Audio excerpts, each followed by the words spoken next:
And these problems are your specific heat problems from your notes. Again, you should look at the Masterton PowerPoint, the first 15 slides before doing these. But specific heat is in every single object. Okay, it's a little bit different for each thing. So, for example, the specific heat of iron in C is a symbol for specific heat, or CP. Okay, C or CP, you may see either one of those for specific heat.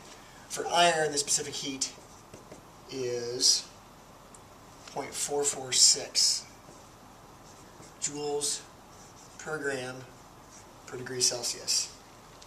And what that means is it takes that many joules of heat to raise the temperature of 1 gram of iron 1 degree Celsius. That's not very much heat to make 1 gram of iron raise up 1 degree Celsius. That's why iron changes temperature so easy on a hot or cold day.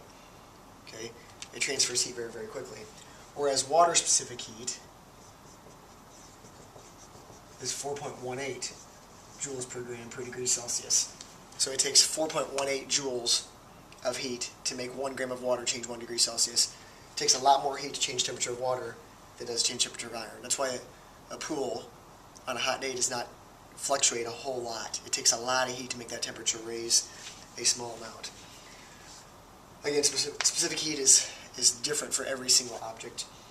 So here's your 3 example problems here. First wants to know how much heat is given off by a 75 gram sample of aluminum when it cools from 84 to 46 degrees Celsius. And here's your specific heat. So here's your formula. Q equals mc delta T. So Q is your amount of heat or your thermal energy in joules or kilojoules. Okay. If Q is positive, that means it's an endothermic process. There is heat going into the substance from the surroundings. If Q is negative, that means heat's being given off to the surroundings. All right? So in this case, the temperature is going down. That means that the aluminum is giving off some heat to the surroundings, whatever it's in. This is your mass in grams, your specific heat, and your change in temperature in degrees Celsius. So in this case, our Q equals 75 times 0.899 times our change in temperature, which would be 84. Actually, I usually go final minus initial. So 46.7 is our final, minus 84 is our initial. So that's going to make our Q negative, which means it's an exothermic process. Heat is being released from the substance, from the aluminum, to the surroundings. When you do that, you get negative 2510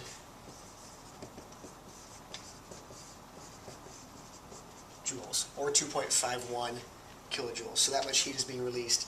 If you had more aluminum, changing that much temperature, it'd be more heat to be released. Second problem here. Again, same type of formula.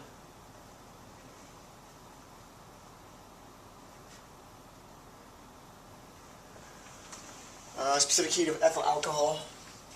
By the way, the specific heat does change according to the substance as a solid, a liquid, or a gas. So specific heat is different for water as a solid as it is for a gas. There's a table of specific heats. So again, we're going to go Q equals mc delta T. In this case, it's telling us that the ethyl alcohol is absorbing 17.85 joules. So we're going to put that out here for our Q. The mass of it is what we're looking for. I don't know what mass we had. Specific heat is 2.43, and our change in temperature, 27.48 minus 23.13. Again, it doesn't make a big difference which way you subtract your temperatures.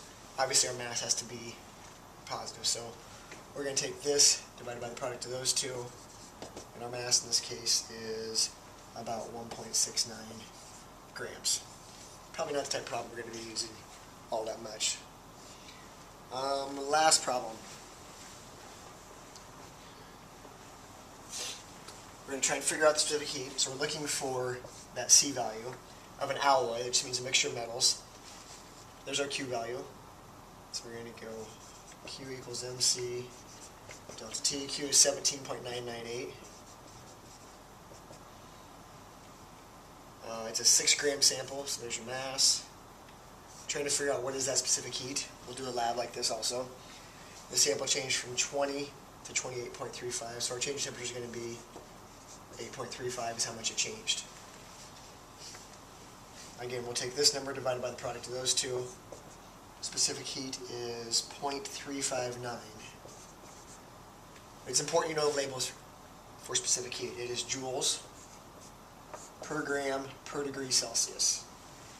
Again, so for this alloy, it only takes 0.359 joules, way less than a joule, of heat to raise the temperature of 1 gram 1 degree Celsius.